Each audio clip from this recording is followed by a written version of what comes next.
మత్తయి గారు రాసిన మత్తయి సువర్తమానము 1వ అధ్యాయము 21వ వచనాన్ని చదువుకుందాం.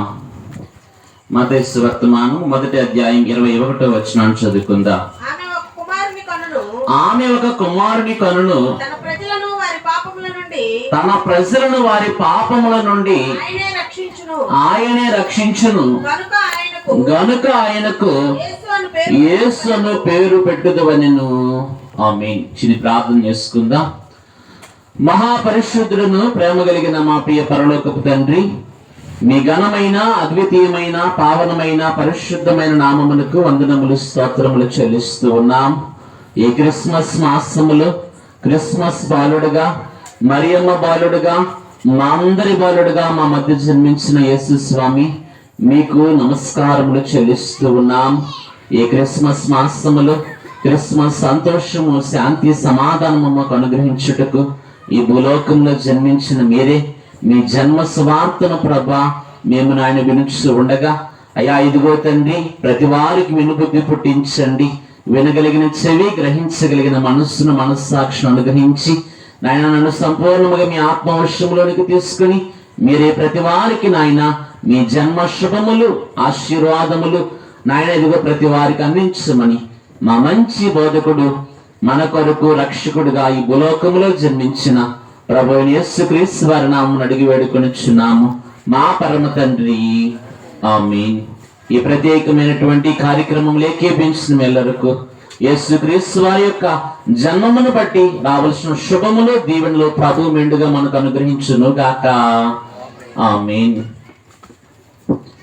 శ్రీయేసుండు జన్మించెరేలో, శ్రీయేసుండు జన్మించెరేలో, నేడు పాయాక బెత్లెహేము యోరీలో, నేడు పాయాక బెత్లెహేము యోరీలో, శ్రీయేసుండు జన్మించెరేలో, శ్రీయేసుండు జన్మించెరేలో, నేడు పాయాక బెత్లెహేము యోరీలో, నేడు పాయాక బెత్లెహేము యోరీలో, కానియ మరియమ్మ గర్భమందున, కానియ మరియమ్మ గర్భమందున, ఇమ్మానుయేలనిడి నామమందున, ఇమ్మానుయేలనిడి నామమందున, శ్రీయేసుండు జన్మించెరేలో, శ్రీయేసుండు జన్మించెరేలో, నేడు పాయాక బెత్లెహేము యోరీలో, నేడు పాయాక బెత్లెహేము యోరీలో. దేవునికి మహిమ కలుగును గాక. హల్లెలూయా. ప్రభునందు ప్రియమైన వారులారా, ఈ ప్రత్యేకమైన సమయములో మరి యేసుక్రీస్తు వారి జన్మము గురించిన కొన్ని విషయాలు ఈ దినము ధ్యానించుకుందాం. మొదటిగా ఈ దినము సెమీ క్రిస్మస్ పండుగకు ఏకీభవించిన మీ అందరూ ధన్యులు. ఎందుకంటే దేవదాసయ్య గారు చెప్తూ క్రీస్తు జన్మ, మరి జన్మ స్వార్థం అంట మనము మరి స్మరించుకున్నట లేదా నెమరు వేసుకున్నట వల్ల మన ఆత్మీయ జీవనమునకు ఎంతో వృద్ధి కలుగుతుంది అన్నారు అయ్య గారు. కనుక మన ఆత్మీయ జీవనమును వృద్ధి చేసుకున్నట్టుకు మరి యేసుక్రీస్తు వారి జన్మ స్వార్థను మనం ఏం చేయాలి? నెమరు వేసుకోవాలి. అయ్యగారు అంటూ పశువులు నెమరు వేయుట వాటికి హాని కాదు కదా, ఆరోగ్యము. అలాగే క్రిస్మస్ కాలములో యేసుక్రీస్తు వారి జనన స్వార్థను మనం స్మరించుకున్నట, జ్ఞాపకము చేసుకున్నట, ఇది మనకి సంతోషకరము, ఆశీర్వాదకరము. మన ఆత్మీయ జీవనం మనకు ఎలాగున్నది? వృద్ధికరముగా ఉన్నది. కాబట్టి ఎలాగున క్రీస్తు జన్మ స్వార్థను మనం స్మరించుకున్నట మరి మన ఆత్మీయ జీవనమునకు వృద్ధి. అయ్యగారు రాసు 72వ పాటలు అన్నారు కదా, అనుదినము మరి త్రియేక దేవుణ్ణి మనం స్తుతించడం వల్ల అది కూడా మనకి ఏమై ఉన్నది? ఆశీర్వాదకరం. కాబట్టి అనుదినము మన ఆత్మీయ జీవనము వృద్ధి అగును నమ్ముము అన్నారు. కాబట్టి ప్రియమైన వాళ్ళారా, ఇదనము క్రిస్మస్ అనగా ఏంటో తెలుసుకొని మనం పాఠంలోకి వెళ్దాం. క్రిస్మస్ అనగా క్రైస్ట్ ప్లస్ మాస్, క్రైస్ట్ అనగా క్రీస్తు, మాస్ అనగా ఆరాధించుట. క్రిస్మస్ అనగా అర్థమేమై ఉన్నది? క్రీస్తును ఆరాధించుట. మరి ఈ క్రిస్మస్ కాలంలోనే ఆరాధించాలా? మరి ప్రతి ఆదివారం మనం ఆరాధిస్తాము కదా, ప్రతి ఆదివారం ఆరాధనకు వెళ్తాంలేమా? మరి ఈ క్రిస్మస్ కాలంలోనే ఎందుకు ఆరాధించాలి? అప్పుడు ఆరాధించేది ఆరాధన కాదా? మాట్లాడట్లేదు మీరు ఎవరు, ఆరాధనే. కానీ నిజమైన భక్తులకు లేదా నిజ విశ్వాసులకు ఎప్పుడు కూడా క్రిస్మసే.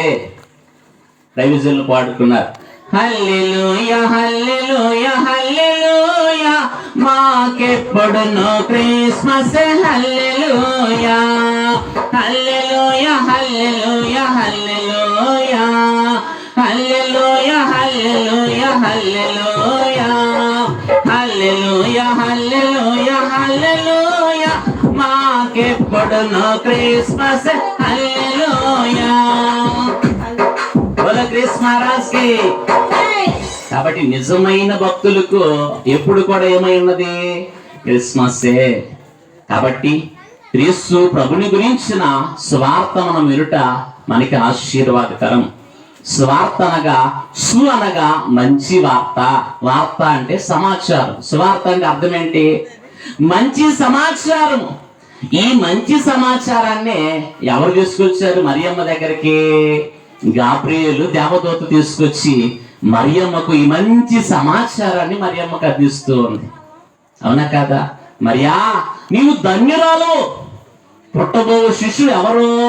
పరిశుద్ధుడు, దేవుని కుమారుడు అనబడతాడు. ఆయన సర్వోన్నతులకు దేవుని కుమారుడుగా పిలువబడతాడు. కాబట్టి దేవుడు యేసు అని పేరుడికి అర్థము రక్షకుడు. యేసు అనగా అర్థం ఏంటంట? రక్షకుడు. వేటి నుంచి రక్షిస్తాడు? ఏమా, వేటి నుంచి మనం రక్షించడానికి వచ్చాడు?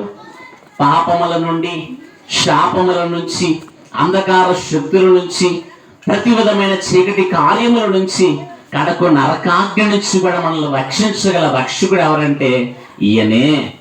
కాబట్టి అందుకనే క్రిస్మస్ పండగ ఒక ప్రాంతానికే పరిమితమైన పండగ కాదు. ప్రపంచమంతా జరుపుకునే పండగ ఒకటి ఉందంటే అది ఏ పండగ? క్రిస్మస్ అన్న పండుగ. చూడండి, కొన్ని పండుగలు కొన్ని ప్రాంతాలకే పరిమితం. కానీ క్రిస్మస్ పండుగ, ఈ మధ్యకాలం సర్వేలో చెప్పిన మాట ఏంటంటే, మరి ఏ పండగకైనా బిజినెస్ కొద్దిగా ఉంటే క్రిస్మస్ పండగ కంట ఉన్న బిజినెస్ వ్యాపారము మరి ఏ పండగ ఉండదంట. వరల్డ్ వైజ్ గా మరి అంత వ్యాపారం జరుగుతుంది. దేని కొరకు? క్రిస్మస్. దైవజనులు పాడుకున్నారు, పల్లె యందు క్రిస్మస్, పట్నమందు క్రిస్మస్, పల్లె యందు క్రిస్మస్, పట్నమందు క్రిస్మస్, దేశమంత క్రిస్మస్, లోకమంత క్రిస్మస్, దేశమంత క్రిస్మస్, లోకమంత క్రిస్మస్.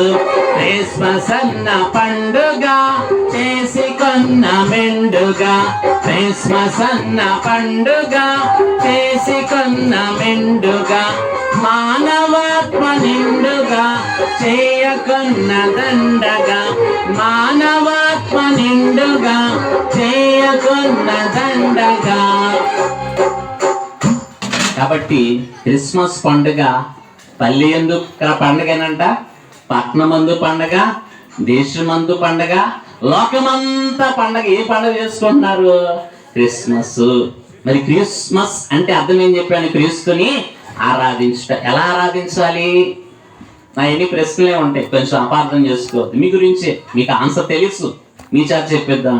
క్రిస్మస్ అంటే క్రీస్తుని ఆరాధించుట. ఎలా ఆరాధించాలి? యోహాను సువార్త 4:24 ఉంటది, అమ్మా ఒక కాలము వచ్చుచున్నది, అప్పుడు ఆయన ఆరాధించారు. ఎలా ఆరాధిస్తారంటే ఆత్మతో సత్యముతో ఆయన ఏం చేయాలా? ఆరాధించాలి. ఆత్మపూర్ణముగా ఆయన ఏం చేయాలా? ఆరాధించాలి. దైవజనులు అన్నారు, మానవాత్మ నిండుగా చేయకున్న దండగా అన్నారు. ఏంటంటమ్మా? మానవ ఆత్మ నిండుగా చేయకుంటే ఏమైందంట? పండగ దండగ అయిపోద్ది. పండగ ఎలాగ ఉండాలా? పండగగా ఉండాలా. ఎలా ఉండకూడదు? దండగా ఉండకూడదు. కాబట్టి మానవాత్మ నిండుగా చేసినప్పుడు పరలోకానికి మహిమ, భూలోకములో మనకి ఏమై ఉన్నది? సంతోషము, ఆనందము, ఆశీర్వాదం. కాబట్టి ఏదైనా మీకు 3 రకాల క్రిస్మస్లు చెప్పి నా సమయానికి నేను ముగిస్తాను. ఒకటి గ్రాండ్ క్రిస్మస్. ఏం క్రిస్మస్ అంట? మనం వినే వాడుక భాషలో నేను చెప్తాను. ఒకటేంటి? Grand Christmas. 2 ఐక్య క్రిస్మస్. 3 ధ్యాన క్రిస్మస్. ఈ 3 మాటలే నేను చెప్తాను ఈరోజు. ఒకటేంటి చెప్పాలి, మీరు చెప్తేనే. గ్రాండ్ అంటే గొప్ప. ఏంటంట? గొప్పగా చేయటం అన్నమాట. నేను అడుగుతున్నాను, బైబిల్ గ్రంథంలో గొప్పగా క్రిస్మస్ చేసిన వారు ఎవరు? ఏమ్మా చెప్పాను కదా, ప్రసంగం అంతా ప్రశ్నలే ఉంటాయి. ఈరోజు ఆన్సర్ కూడా మీ దగ్గర నుంచే వస్తుంది. బైబిల్ గ్రంథంలో గొప్పగా పండుగ చేసిన వారు ఎవరు చెప్తారా? మాట్లాడండి మీరు. ఎవరు మాట్లాడట్లా? బైబిల్ గ్రంథంలో భక్తులు లేరా?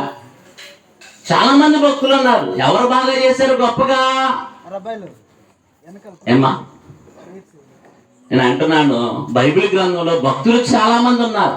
మరియు యోసేపు ఆయన తల్లిదండ్రులు ఉన్నారు, గొర్రెల కాపరులు ఉన్నారు, అలాగే తూర్పు దేశపు జ్ఞానులు ఉన్నారు, ఇంకా చాలా మంది భక్తులు ఉన్నారు. కానీ గొప్పగా ఆయనకి పండగ చేసింది ఎవరంటే దేవదూతలు. ఎవరంట? చూడండి, లోకాసు వర్తమానము 2వ అధ్యాయము 14 వచనం ఒకసారి చదువుకుందాం. లోకాసు వర్తమానం 2:14. సర్వోన్నతమైన స్థలములలో దేవునికి మహిమయు ఆయనకిష్టులైన మనుష్యులకు భూమి మీద సమాధానము కలుగును గాకని దేవుని స్తోత్రము చేయుచుండిరి. ఎందుకే మాట్లాడుతున్నానంటే ప్రియులారా, దేవదూతలే మొట్టమొదట దేవుని సృష్టిలో కలుగు చేయబడిన వారు. మొట్టమొదటి వారు ఎవరంటే దేవదూతలు. వారు మనకంటే, సృష్టి కంటే ముందు కలుగు చేయబడిన వారు ఎవరు? దేవదూతలు. కాబట్టి దేవదూతలు ఆత్మస్వరూపులు వారు. వారు వెలుగుతో నింపబడిన వారు. వారు మహాబలము కలిగిన వారు. వారు ఏ కార్యాన్ని అయినా రెప్పపాటులో నిర్వహించేవారు. ప్రభువు చిత్తాన్ని తక్కువ నెరవేర్చగలిగిన శక్తి కలిగిన వారు దేవదూతలు. దేవదూతలు చాలా మంది రకాలు ఉన్నారు. నేను అందులోకి వెళ్ళట్లేదు, ఇదేనో పాఠం అది కాదు. కాబట్టి దేవదూతలు, మీరు అడగచ్చు, గొప్ప క్రిస్మస్ ఈ భూలోకంలో ఎక్కడ జరగట్లేదా అంటే, పెద్ద పెద్ద కార్పొరేట్ సంఘాల్లో లక్షల మంది ఉంటారు కదండి, వాళ్ళు బాగా గొప్పగా చేస్తున్నారు కదండి అనొచ్చు మీరు. కానీ చెప్పాను కదా, ఎలా ఆరాధించాలా? యేసు ప్రభుని ఆత్మతో సత్యముతో ఆయన ఆరాధించాలి. మరి దేవదూతలు ఆత్మస్వరూపులు. వారు స్తుతి చేస్తే గడప గమ్ములు పునాదులు కూడా ఏమైపోయినాయి? కదిలినట్లుగా యెషయా గ్రంథం 6వ అధ్యాయం 3వ వచనంలో మనము చూడగలం. కాబట్టి దేవదూతలు ఎంతమంది అంటారు? ఏమ్మా, ఒకరిలా ఇద్దరా? మీకు తెలుసా, భూలోక సంఖ్య కంటే పరలోకపు సంఖ్య ఎక్కువ. అంటే దేవదూతలు మన అందరికంటే ఇంకా లెక్కకు మించిన వారు. ప్రకటన గ్రంథము 5వ అధ్యాయం 11వ వచనం ఒకసారి మీరు చదవగలిగితే, యోహాను గారు రాసిన ప్రకటన గ్రంథము 5:11. దేవదూతల సంఖ్య ఎక్కడ ఉందో ఎంతో అక్కడ ఉదాహరణకి మచ్చుకు రాస్తున్నారు. చూడండి. మరియు నేను చూడగా సింహాసనమును జీవులను పెద్దలను ఆవరించి ఉన్న అనేక దూతల స్వరము నాకు వినపడిను. వారి లెక్క కోట్ల కొలదిగా ఉండింది. ఎలాగున్నారంటమ్మా దేవదూతల సంఖ్య? కోట్ల కొలదిగా ఉన్నారు. ఇప్పుడు చెప్పండి, పరలోకం నుంచి భూలోకానికి మరి పరలోక సైన్య సమూహం అంతా దిగొచ్చింది. ఎవరి సంఖ్య పెద్దది? మన సంఖ్య, వారి సంఖ్య? ఏమ్మా, పరలోక సైన్య సంఖ్య చాలా ఎక్కువ. కాబట్టి వారికంటే మనం గొప్పగా చేయగలమా? మాట్లాడాలి. కాబట్టి పరలోకమే దిగి వచ్చింది. అవదాస్యగా చెప్తూ, దేవదూతలైన వారంట దేవుణ్ణి ముఖాముఖిగా వారు చూడలేరు. ఏం చేయలేరంట? దేవుని ముఖాముఖిగా వారు చూడలేరు. వారు చూడాలంటే మరి గాజు సముద్రం ఉంటది. పరలోకములకు దేవదూతల లోకములకు మధ్య ఏముంటది? గాజు సముద్రం ఉంటది. దేవుని సంకల్పమును, దేవుని చిత్తమును అందులో చూసి వారు నెరవేరుస్తారు. దేవుని ముఖాముఖిగా చూసే అంతస్తు వారికి లేదు. 6 రెక్కలు, 2తో ఏం చేస్తారు? ఎగురుతారు. 2తో ముఖములు కప్పుకుంటారు, రెండుతో దేవుణ్ణి ఏం చేస్తారు? స్తుతిస్తారు. ఇటువంటి దేవదూతలంట, అయ్యా పరలోకంలో మిమ్మల్ని ముఖాముఖిగా మేము చూడలేము, మీరు నరావతారిగా ఈ భూలోకానికి వచ్చారు కనుక ఎలాగుంటారో ఒక్కసారి ఆ యాకోబులో నుంచి ఉదయించిన ఆ నక్షత్రాన్ని మేము ఒక్కసారి చూసి వస్తామని తండ్రి అయిన దేవుడి దగ్గర పర్మిషన్ తీసుకుని ఎక్కడికి వచ్చారు? పరలోక సైన్యం అంతా భూలోకానికి వచ్చేసారు. భూలోకమునికి వచ్చి గొప్పగా ఆయన ఏం చేశారు? అందా లేదా? పరలోక సైన్య సమూహం అంతా వచ్చేది గొప్పగా ఆయన ఏం చేశారు? స్తోత్రించిరి. స్తోత్రించుట అనగా ఘనపరుచుట, స్తుతించుట అనగా మహిమపరుచుట. తెలుసుకోవాలి మనం, చిన్న చిన్న పదాలే కానీ అర్థాలు వేరుగా ఉంటాయి. అందుకని అయ్యగారు వాడుకున్నారు, దేవదూతలు నిన్ను స్తుతించుచున్నారు,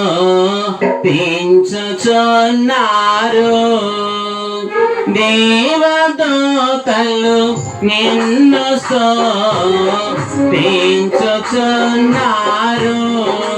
వారి మహిమతో స్తుతించుచున్నారు, వారి మహిమతో స్తుతించుచున్నారు.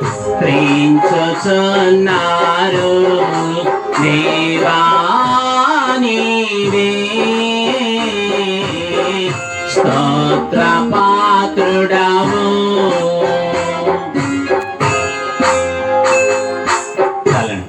కాబట్టి దేవదూతలు గొప్పగా ఏం చేశారు? దేవునికి పండగ చేస్తారు.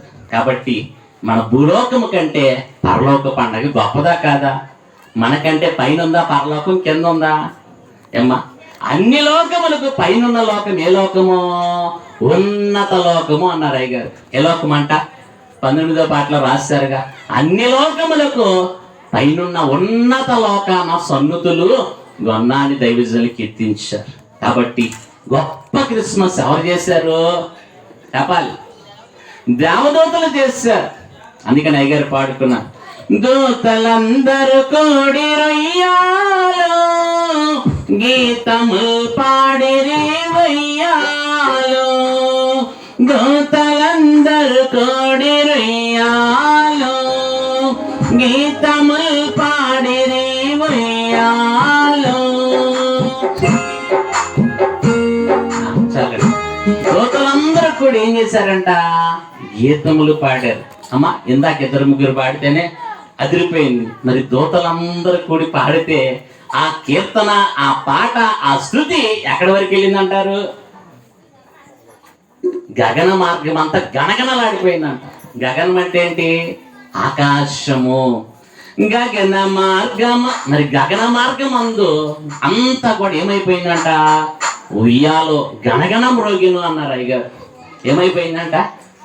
అమ్మా, ఇప్పుడులాగా డీజే గీజే పెడితే సౌండ్ కాదు. ఆ సౌండ్ అసలు మనము ఇప్పుడు చూడండి, నేటి కాలంలో డీజేలకి చాలా మంది యూత్ ఏమైపోతున్నారు? సడన్గా గుండె ఆగి చనిపోతున్నారు. అంటే ఈ చిన్న శబ్దాలకే మన గుండె ఏం చేయలేదు, తట్టుకోలేదు. మన పరలోక సైన్యము ఆ శబ్దము గణగణం మ్రోగింది అన్నారు అయ్యగారు.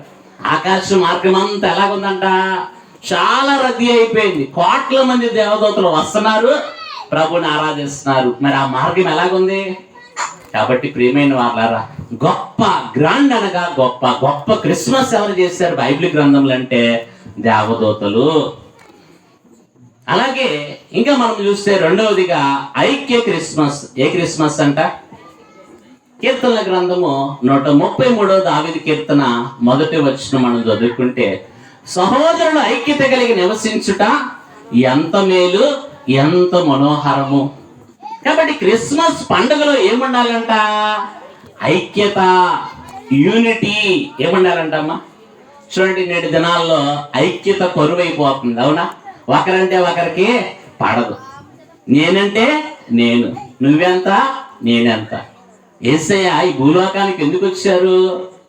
సమాధానం ఇవ్వటానికే వచ్చాడు. ఆయన అల్లరికి కర్త కాడు, సమాధానమునకే కర్త. అందుకని యెషయా భక్తుడు రాస్తూ 9వ అధ్యాయం 6వ వచనం ఆయన పేరేమని రాశారు? 8 బిరుదులు ఉన్నాయి అక్కడ. ఏలయనగా మనకు శిశువు పుట్టెను, మనకు కుమారుడు అనుగ్రహింపబడెను, ఆయన భుజముల మీద రాజ్యభారం ఉండను. కాబట్టి ఆశ్చర్యకరుడు, ఆలోచనకర్త, నిత్యుడగు తండ్రి, సమాధానకర్త యొక్క అధిపతి అని అతనికి పేరు పెట్టబడదు. యేసుక్రీస్తు వారికి ఒక బిరుదేంటి? సమాధానకర్త. ఎవరంటమ్మా ఆయన? సమాధానకర్త. కాబట్టి క్రిస్మస్ కాలంలో మనకి ఏం కావాలి? సమాధానం కావాలి. కాబట్టి మనం ఐక్యంగా ఉంటే ప్రభు ఎవరి మధ్య ఉంటాడు అమ్మా? చూస్తారా? యోహాను రాసిన మొదటి పత్రిక ఒక మాట చదువుకొని ముందుకెళ్దాం. యోహాను రాసిన మొదటి పత్రిక 5వ అధ్యాయంలో మనం చూసినట్లయితే, యోహాను రాసిన మొదటి పత్రిక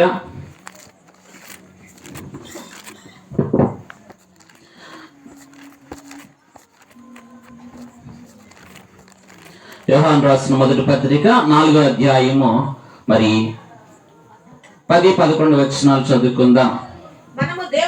మనము దేవుని ప్రేమించటమని కాదు, తానే మనల్ని ప్రేమించి మన పాపములకు ప్రాయశ్చిత్తమై ఉండుటకు తన కుమారుని పంపెను. ఇందులో ప్రేమ ఉన్నది. ప్రియులారా, దేవుడు మనల్ని ఇలాగూ ప్రేమింపగా మనం ఒకరినొకడు ప్రేమింప బద్దులమై ఉన్నాము. ఏ మానవుడు దేవుని ఎప్పుడూ చూసి ఉండలేదు. మనం ఒకరినొకడు ప్రేమించిన యెడల దేవుడు మన యందు నిలిచి ఉండును, ఆయన ప్రేమ మన యందు సంపూర్ణమగును. అమ్మ, మనం ఒకరు ఎలాగ ఉండాలా?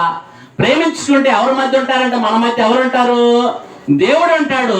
ఆయన ప్రేమ మన అందరిలో కూడా ఏమవుతుందంట? సంపూర్ణమవుతుందంట. కాబట్టి మనం ఒకరినొకరు ప్రేమించుకుంటే ఎవరుంటారు మన మధ్య? అందుకని క్రిస్మస్ అంటే ప్రేమ పండుగ. ఏ పండుగ అంటే ఇది? వాక్యమైన దేవుడే శరీరం ధరించుకొని భూలోకానికి వచ్చారు. ఏమందించడానికి? తండ్రి అయిన దేవుని ప్రేమ మనకి పరిచయం చేయడానికి వచ్చాడు. ఏమా, క్రిస్మస్ అంటే ఏ పండుగ? ప్రేమ పండుగ. మీరు ఒకరినొకరు షేక్ హ్యాండ్ ఇచ్చుకొని చెప్పండి హ్యాపీ క్రిస్మస్ అని నవ్వుతూ చెప్పుకుంటారా? మాట్లాడలేదు, ఎవరు నవ్వుతున్నారు. మీ పక్కనకి షేక్ హ్యాండ్ ఇవ్వండి. హ్యాపీ క్రిస్మస్ నవ్వుతూ చెప్తే వారికి ఉన్న కష్టాలు, వారికి ఉన్న నష్టాలు అన్నీ కూడా ఏమైపోతాయి? ఎగిరిపోతాయి. మనం ప్రేమగా ఐక్యంగా ఉంటే మన మధ్య ఎవరు ఉంటారు? ప్రభు ఉంటారు. ఆయన మన మధ్య ఉంటే అన్ని కార్యాలు ఏమైపోతాయి? సఫలమైపోతాయి. కాబట్టి ఆయనను చూచిన అంతయో సరియోను అన్నారు దైవజనులు. ప్రభు మన మధ్యకు వస్తాడు. ఆయన కనపడే దేవుడు, మాట్లాడే దేవుడు. ఎవరంట ప్రభు? అమ్మ, కనపడే ఆయన, కనపడిన ఆయన చెప్పాలి. ఆయన కనపడే దేవుడు, మాట్లాడే దేవుడు, ఆయన సజీవుడు. నువ్వు అడిగితే ఆయన ఇప్పుడు కూడా మాట్లాడతాడు. దేవా నాతో కనబడుమన్న దేవా దర్శనమగును నీకు. దేవా నాతో కనబడుమన్న దేవా దర్శనమగును నీకు. పావనాంబగు రూపము చూసి బహుగా సంతోషించగలవు. ఏకాంత స్థలము కోరుము, దేవుని ప్రార్థింప ఏకాంత స్థలము చేరుము. కాబట్టి ప్రభు ప్రేమ, ఆయన ప్రేమ మనకి అందించడానికి వచ్చారు. మనం ఒకరినొకరు ప్రేమించుకోవాలి. మనం ఏ మతస్థులమైనా, ఏ కులస్థులమైనా, మొదటిగా మనం అందరం ఎవరిని? మానవులము. గుర్తుపెట్టుకోండి, ఎవరు అంటే మన అందరినీ మానవులము. కాబట్టి ఒకరినొకరు గౌరవభావంతో ప్రేమించాలి. దేవదాసయ్య గారు ముఖ్య బైబిల్ మిషన్ యొక్క స్లోగన్ ఏంటంటే, ఏ మతమును కానీ, ఏ వ్యక్తిని కానీ దూషింపరాదు, ద్వేషింపరాదు. తెలియని విషయాలు దేవుణ్ణి అడిగి ఏం చేయాలా? తెలుసుకోవాలి తప్ప ఏ మతముల గురించి కూడా మరి వ్యతిరేకించరాదు, దూషింపరాదు, ద్వేషింపరాదు. వారందరూ ఎవరో? దేవుని పిల్లలు. ఏమా, ఎవరంట? అందరూ దేవుని పిల్లలు. దేవుడు ఒక్కడే, తండ్రి అయిన దేవుడు. అందరూ ఆయన పిల్లలే. ఎవరంట? అందరూ ఆయన పిల్లలే. అందుకని యోహాను సువార్త 1వ అధ్యాయం 12వ వచనంలో ఏమున్నది? తన్ను ఎందరు అంగీకరించుదురో వారందరూ కూడా దేవుడి పిల్లలవుటకు దేవుడు ఆయన మనకి ఏమిచ్చాడు? అధికారం ఇచ్చాడు. కాబట్టి మనం అందరం ఎవరి పిల్లలము? విశ్వాసమును బట్టి, ఆయన అంగీకరించడాన్ని బట్టి ఆయన పిల్లలం. మీరు అనుకోవచ్చు, వారు వేరే మతం అండి, వారు వేరే మతస్థులండి, వారికి కూడా యేసయ్య మేలు చేస్తాడంటే చేస్తారు. ఆయన నమ్మితే ఖచ్చితంగా మేలు చేస్తారు. చూడండి, మీకు ఒక విషయం చెప్తాను, చిన్న మాట. అమ్మ నమ్మకం ఉంటే అని 2 చేతులు అతుక్కుంటాయి, లేకపోతే అతుక్కుంటాయా? సపోజ్ మీకు వేరే మతస్థులు ఉన్నారు, వచ్చారు, అరే కాసేపు రా మా గుడిలోకి వెళ్దామన్నారు అనుకోండి, నువ్వు వెళ్ళొచ్చు ప్రేమతో, ద్వేషించకూడదు. వారి విశ్వాసం వారిది, నీ విశ్వాసం నీది. ఒకవేళ మసీదుకి రమ్మన్నారు అనుకో, వెళ్ళొచ్చు. ఎవరు వారి భాషలో ఏం చేస్తారు? ప్రార్థన చేసుకుంటారు. ద్వేషించడాన్ని బట్టి ఆ మనిషిని ఎప్పుడు కూడా ప్రభులోకి నువ్వు తీసుకురాలి. ప్రేమతోనే ఒక ఆత్మను సంపాదించాలంటే ఏం కావాలా? ప్రేమ. మరి యేసయ్య అన్ని స్థాయిలోకి ఆయన బోధించాడా లేదా? యేసుక్రీస్తు వారు ప్రేమస్వరూపి. అందరూ తన యొద్దకు వచ్చి వారిని ఎవరినో త్రోసివేశారా? నా యొద్దకు వచ్చి వాడిని నేను మాత్రమును త్రోసివేయనని వాగ్దానం చేశాడు యోహాను సువార్త 6:37. కాబట్టి మనం కూడా త్రోసివేయకూడదు. దేవదాసయ్య గారు అన్నారు, నీ మతస్థులైనా ఏ మతస్థులైనా, నీ మతస్థులైనా ఏ మతస్థులైనా, నీ మాట నమ్మగా క్షేమమిచ్చితివి, నీ మాట నమ్మగా క్షేమమిచ్చితివి. యేసు ప్రభువా మా హితబోధకొండ, యేసు ప్రభువా మా హితబోధకొండ, దోషములు క్షమించు దొడ్డ జనకొండ, దోషములు క్షమించు దొడ్డ జనకొండ, యేసు ప్రభువా మా హితబోధకొండ. బోలో క్రీస్తు మహారాజ్ కి. ఇప్పుడు చెప్పండి, ఏ మతస్థులైన ఆయన మాట నమ్మితే చాలు ఏమిస్తాడంట? క్షేమం ఇచ్చే దేవుడు. ఆయన పక్షపాతము చూపించే దేవుడు కాదు. యేసయ్య దగ్గరికి రావడానికి ఏ కండిషన్స్ లేవు. విశ్వాసం ఉంటే చాలు నువ్వు దేవుని దగ్గరికి రా. నీ విశ్వాసమే నేను ఏం చేస్తుంది? బాగు చేస్తుంది. ప్రభు దగ్గరికి ఒక ఆమె వచ్చింది, రక్తస్రావం గల స్త్రీ, 12 సంవత్సరాల నుంచి బాధపడుతూ ఉంది ఆ వ్యాధితో. ఎంతో మంది వైద్యుల దగ్గర తిరిగింది కానీ ఎక్కడ నయం కాల. విశ్వాసముతో యేసయ్య దగ్గరికి వచ్చి ఆయన వస్త్రం ముట్టుకుంది, అంగి ఆమె బాగుపడిపోయింది. ప్రభు ఏమన్నారు? కుమారి, నీ విశ్వాసమే నిన్ను స్వస్థపరిచెను. ఏమన్నారు ప్రభు? నీ విశ్వాసం నిన్ను ఏం చేసిందమ్మా? బాగు చేసింది. కాబట్టి ప్రభు దగ్గరికి విశ్వాసంతో నమ్మకంతో వస్తే ప్రభు నీకు ఏమిస్తాడు? క్షేమం ఇస్తాడు. ఆయనను దాటిపోయే దేవుడు కాదు అని నువ్వు జ్ఞాపకం చేసుకోవాలి. కాబట్టి ఈ క్రిస్మస్ కాలంలో ఐక్యంగా మనం ఉండాలి. ఎలాగ ఉండాలంట?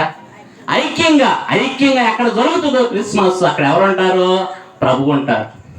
కాబట్టి మూడవదిగా మనం చూసినట్లయితే ధ్యాన క్రిస్మస్. ఏ క్రిస్మస్ అంట? మొట్టమొదటిది ఏం చెప్పాను? గ్రాండ్ క్రిస్మస్, గొప్ప క్రిస్మస్ ఎవరు చేశారు బైబిల్ అంటే? దేవదూతలు. రెండవది ఐక్య క్రిస్మస్, అనగా ఐక్యత కలిగి, సమాధానం కలిగి, ఒకరినొకరు ప్రేమ కలిగి మన పండుగ చేస్తే మన పండుగలు ఎవరుంటారు? ప్రభు ఉంటారు. మూడవది మనం చూస్తే ధ్యాన క్రిస్మస్. లూకాసు వర్తమానము 2వ అధ్యాయము 25 నుంచి 35 వచనాలు మనం చదువుకుంటే, తర్వాత చదువుకోండి. ఇక్కడ సుమియోను అనే భక్తుడు ఉన్నాడు. ఇతడు గొప్ప ధ్యానపరుడు. ఎవరంటే ఈయన? ధ్యానపరుడు. ఈయన ధ్యానం చేస్తుంటే పరిశుద్ధాత్మ ఈయన మీదకి వచ్చింది. ఈయన మనం చూసినట్టయితే మరణమే రుచి చూడంట. ప్రభువుని చూసేంత వరకు కూడా ఏం లేదంటే ఈయనకి మరణము లేదు. కనుక దేవదాసయ్య గారు కూడా గొప్ప ధ్యానపరుడు. ఎవరంట? గొప్ప ధ్యానపరుడు. అయ్యగారు అన్నమాట, ధ్యానం చేయండి ప్రభువుని చూడండి అబ్బాయి అన్నారు. ఏం చేయాలంట? ధ్యానం చేయండి ప్రభువుని చూడండి. చూడండి, బైబిల్ మిషన్ సంఘాల్లో ధ్యానం ఉండేది. అమ్మా, 3 రకాల ధ్యానాలు ఉన్నాయి మనకి. చెప్తారా? ఒకటేంటి? క్రిస్మస్ ధ్యానము.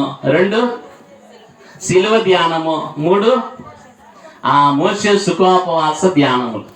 కాబట్టి ధ్యానాల ద్వారా కూడా క్రిస్మస్ 107వ పాటలు అయ్యగారు రాశారు. మీరు పాడుకుంటే, ఆరాధన ద్వారా నో క్రిస్మస్, ఆచరణ ద్వారా నో క్రిస్మస్, ప్రార్థనల ద్వారా నో క్రిస్మస్, స్తోత్రముల ద్వారా నో క్రిస్మస్, స్తోత్రముల ద్వారా నో క్రిస్మస్, ధ్యానాల ద్వారా నో క్రిస్మస్, బహుమతుల ద్వారా నో క్రిస్మస్, శుభవార్త ద్వారాను క్రిస్మస్, క్రిస్మస్ ద్వారాను క్రిస్మస్, క్రిస్మస్ ద్వారాను క్రిస్మస్. కాబట్టి ధ్యానాల ద్వారా కూడా ఏముంది? క్రిస్మస్. అయ్యగారు అన్నారు, అబ్బాయి మీరు మోకరించండి, కళ్ళు మూసుకొని ఒక్కసారి బెత్లెహేం వరకు వెళ్ళొద్దాం. అక్కడ చిన్న పశువుల పాకని జ్ఞాపకం తెచ్చుకోండి. ఆ చిన్ని పశువుల పాకలో చిన్ని తొట్టి కనపడుతుంది. ఆ చిన్ని తొట్టులో ఎవరున్నారు? చిన్ని బాలుడు ఉన్నాడు అబ్బాయి. ఆ బాలుని మీరు ఎత్తుకోండి, ఇలా ధ్యానంలో ఉండండి.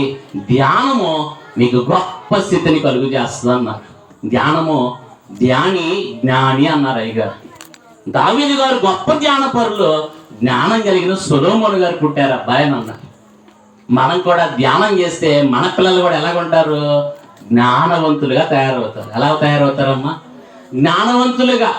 ఈ లోక జ్ఞానం కాదే. ఏ జ్ఞానము?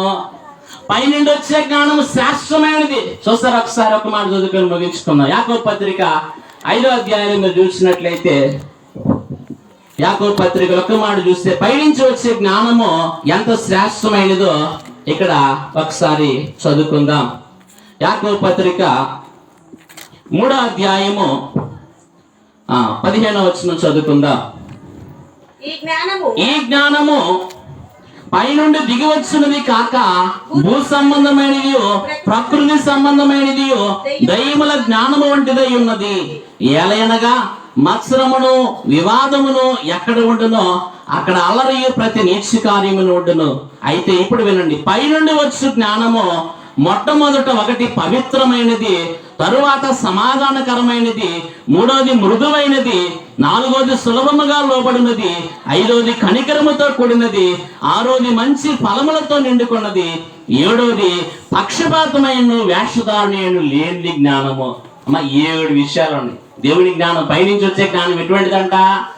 కనికరము కలిగినది, పవిత్రమైనది, సమాధానకరమైనది, ఫలములతో కూడుకున్నది. కాబట్టి ఇటువంటి జ్ఞానాన్ని మనం సంపాదించుకోవాలి, ధ్యానం చేయాలి. వాక్య ధ్యానం, క్రిస్మస్ ధ్యానం అంటే తెల్లవారుజాము. చాలా సంఘాల్లో ధ్యానం చేస్తారు. ధ్యానం కంటే పాటలే ఎక్కువ. గంట సమయం పెడతారు, పాటలు. కానీ కనీసం ఒక 15 నిమిషాలైనా ఏముండాలా? ధ్యానం ఉండాలి. కాబట్టి మీరు కూడా ధ్యానం చేయండి. తెల్లవారుజామున లేచి 4 గంటలకి ఒక పావు గంట ధ్యానం చేసి కనిపెట్టుకోండి. దేవుడు మీకు కళ ద్వారా, దర్శనాల ద్వారానో, స్వరం ద్వారానో, వాక్యం ద్వారానో 7 ప్రత్యక్షతలు, ఏదో ప్రత్యక్షత ద్వారా మీకు ఏం చేస్తారు? బయలుపడతాడు. ప్రభువుని చూచి పండగ చేస్తే గొప్ప, చూడకుండా పండగ చేస్తే గొప్ప? ఏమ్మా ఒక మాట చెప్పి ముగిద్దాం. చూసి చేయాలా, పండగ చూడకుండా చేయాలా? మీ అబ్బాయి అమెరికాలో ఉన్నారనుకోండి ఉదాహరణకి, అక్కడి నుంచి ఫోన్లో మాట్లాడితే మీకు సంతోషమా? ఇంటికి వచ్చి మీ చేతి వంట తింటూ మీరు మరి ఇద్దరు సంతోషంగా ఆనందించడం ఇది గొప్పగా ఉంటుందా? మాట్లాడట్లేదు. ఇంటికి వస్తేనే సంతోషం. ఎక్కడో దూరంగా ఉంటే ఏమోలే అక్కడ ఉన్నాడు వాడే, నేను ఇక్కడ ఉన్నాను, ఏం పండగలండి అంటేనా? అలాగే ప్రభువుని హృదయంలోకి తెచ్చుకోవాలి. ఎక్కడ తెచ్చుకోవాలా? ప్రభువుని ఇంటిలోనికి రావాలా, నీ హృదయంలోనికి రావాలా. నీలోనికి వస్తే అది గొప్ప పండగ. ప్రభువుని చూసి పండగ చేయాలి. అమ్మ గొర్రెల కాపర్లు చూసి చేశారా, చూడకుండా చేశారా? దేవదూతల పండుగ చూసి చేశారా, చూడకుండా చేశారా? తూర్పు దేశపు జ్ఞానం 2 సంవత్సరాలకు వచ్చారు, బాలుని చూసి చేశారా, చూడకుండా చేశారా? మాట్లాడలేదు. మీరు చూసే చేశారు. కాబట్టి మీరు కూడా పండుగ ఎలా చేయాలి? చూచి చేయాలి. అదే గొప్ప పండుగ. ఆనందము హద్దులు లేనిది, అవధులు లేనిది. ఎవరు ఏమనుకున్నా పర్వాలేదు, నా ప్రభువుని నేను చూశాను, ఆయన నేను ఎత్తుకున్నాను, అంతకు మించిన సంతోషం ఉందా? యావదాసగా చెప్తూ డిసెంబర్ 1వ తారీఖు రాగానేనంట మరియమ్మ అంట యేసు బాలుని తీసుకొచ్చి అయ్యగారు ఒళ్ళో పెట్టేదంట. అయ్యగారు ఆ బాలుని చూసి రాసిన పాటే ఉయ్యాల పాట. సృష్టికర్త ఎడిగో ఉయ్యాలో, శిశువుగానున్నాడు ఉయ్యాలో. సృష్టికర్త ఎడిగో ఉయ్యాలో, శిశువుగానున్నాడు ఉయ్యాలో. నా తండ్రి నా కోసం ఉయ్యాలో, నరుడుగా పుట్టెను ఉయ్యాలో. కాబట్టి అలా చూసి పండగ చేద్దాం. అదే గొప్ప పండుగ. ఒకటి ఏం పండుగ? 3 చెప్పాను, 3 విషయాలు చెప్తారు. ఒకసారి ముగిచ్చేద్దాం. ఒకటేంటి గ్రాండ్ క్రిస్మస్ అనగా గొప్ప క్రిస్మస్. రెండోది ఏంటి ఐక్య క్రిస్మస్. మీకు తెలుసా జ్ఞానులు ఒక జ్ఞానం ఇద్దరు జ్ఞానవంతులు ఒక చోట ఉంటే పడుద్దా ఏమా? ముగ్గురు జ్ఞానులు వచ్చి ప్రభువుని ఆరాధించారు. ఇది ఐక్యత కాదా? చూడండి, మనం కూడా నేర్చుకోవాలా. వారు ప్రభువుని చూశారు, సాగిల పడ్డారు, నమస్కరించారు, ఆయన ఆరాధించి తమ పెట్టెలు విప్పి కానుకలు సమర్పించారు. ఇది కదా అసలైన క్రిస్మస్. కాబట్టి ఐక్యత. వాళ్ళ ముగ్గురు ఎంతమంది వచ్చారో జ్ఞానులు తెలియదు, కానీ ముగ్గురు పేర్లే ముగ్గురు గురించే ప్రస్తావించి 3 కానుకలు ఇచ్చారు కాబట్టి దాన్ని బట్టి ముగ్గురు అంటున్నాం. కాబట్టి ప్రియమైన వాళ్ళ అలా ఐక్యం కలిగి పండుగ చేద్దాం. మూడవది ధ్యానం చేసి ప్రభువుని చూచి పండుగ చేద్దాం. అంటే గొప్ప దీవెన పరిశుద్ధాత్మ తండ్రి ఈ క్రిస్మస్ కాలంలో మనకు దయచేయును గాక. ఆమేన్. పరిశుద్ధమైన తండ్రి మీకు వందనాలు. చెప్పండి, వాక్యం బిడ్డల హృదయాలను ముద్రించుము. దేవా, గ్రాండ్ క్రిస్మస్ దేవదూతలు చేర్చారు. మేము కూడా అలా గొప్పగా మిమ్మల్ని స్తుతించే క్రిస్మస్ చేయడానికి సహాయం చేయండి. ఐక్య క్రిస్మస్ మేము సమాధానము కలిగి, శాంతి సంతోషము కలిగి, ప్రేమ కలిగి ఈ పండుగ చేయడానికి సహాయం చేయండి. ధ్యానాల ద్వారా క్రిస్మస్ అన్నారు. దేవా, మేము నాయన నిన్నే స్మరించుకుంటూ ధ్యానించుకుంటూ నిన్ను ఎత్తుకొని ముద్దు పెట్టుకొని సంతోషముతో పండుగ చేయగలిగిన గొప్ప ధన్యత మా అందరికీ దయచేయమని ఈ సభలో ఏకీభవించిన బిడ్డలందరినీ కూడా అట్టి అనుభవంలోనికి నడిపించి సహాయం చేయమని ఇటు ఘనమైన కార్యం ఏర్పాటు చేసుకున్న అయ్యా రాజ్ కుమార్ అయ్య గారిని, అమ్మగారిని బిడ్డలను దీవించి మరి సంఘాన్ని బలపరిచి ఆశీర్వదించమని, క్రిస్మస్ శుభములు నిండుగా మా అందరికీ దయచేయమని త్వరగా వచ్చుచ్చు ఉన్న మహిమ బాలుడు బెత్లెహేము బాలుడు మన మధ్య జన్మించిన యేసయ్య పావన నామమును అడిగి వేడుకొనిచున్న మా పరమ తండ్రి. ఆమేన్. మొదటిగా ఇటు అవకాశం నాకు కలిగించిన త్రిత్వ దేవునికి నా కృతజ్ఞతలు. అలాగే ఫాదర్ ఎం దేవదాసయ్య గారికి మరణాత, అలాగే బేతుల గృహవాసులకు మరణాత, అలాగే వేదికను అలంకరించిన మరి సంఘ గురువర్యులు వరదానమయ్య గారికి మరణాత, అలాగే మరి వందనమయ్య గారికి మరణాత, వేదికను అలంకరించిన ప్రభు రాజ్ కుమార్ అయ్య గారికి, ప్రభు కుమార్ గారికి, అలాగే సురేష్ అయ్య గారికి అందరికి మరణాత, ఆర్కెస్ట్రా వారికి మరణాత, అలాగే సౌండ్ సిస్టమ్ వారికి మరణాత. ఇంతవరకు శ్రద్ధగా ఉన్న మీ అందరికి కూడా మరణాత.